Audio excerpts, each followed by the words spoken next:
But it all begins with you, and it all begins inside of you, and it all begins with your mind, and it all begins with your unconscious mind. For most people, they're going to see lack and limitation, partly because it's already been programmed in them, partly because they're paying attention to the mainstream media. And I tell people a big tip: turn off the mainstream media. And why do you say that? Because it is programming you. It's called programming you for a reason. It's programming you for lack and limitation. It knows your hot buttons. It knows what you're afraid of. It is going to focus on that. It is going to highlight that. And if mainstream news can't find something bad that happened today in London, it'll go find it in Texas.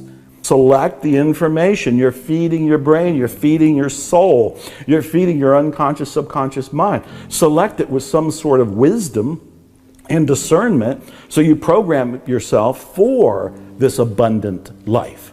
So they both exist. You have to have the awareness that when you were growing up, your parents probably did not have an abundant attitude.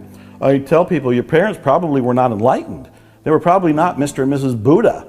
You know, they probably had their own hang-ups, their own programming, their own lack, their own limitation. They downloaded it to you. You were a kid. You didn't know any better. Then you go into the culture, you go into the media, you go into the education system, and it's not programming you for survival. It's programming you for survival. It's not programming you for thriving, for excelling. And so at some point, if you're lucky, you see a movie like The Secret, you read a book maybe by me or one of the other authors out there, you see a show like this, and suddenly there's an aha. Suddenly you awaken and you go, oh, maybe life can be different. Maybe I don't have to see lack everywhere. Maybe I can see abundance.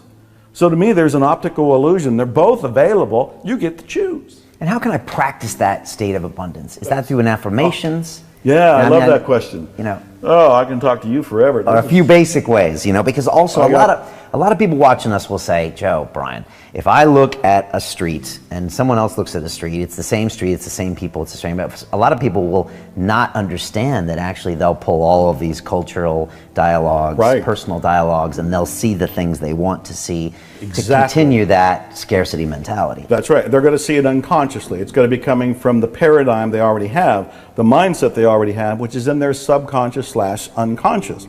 So when they look, they're looking consciously, not realizing what they're seeing is being filtered by the unconscious. So when you change that bottom line programming, what's underneath the software, you're going to see something different. So here's the best technique.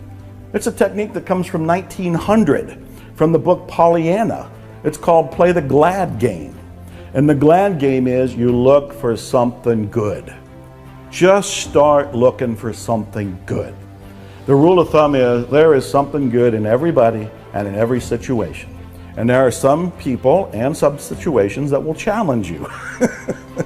But you've got to focus, you got to look, and you got to say there's something good here. But if you stay with it, you're going to start seeing the good everywhere. That's a simple, easy, doesn't cost anything, begin it right now, way of using a technique to start to move into abundance.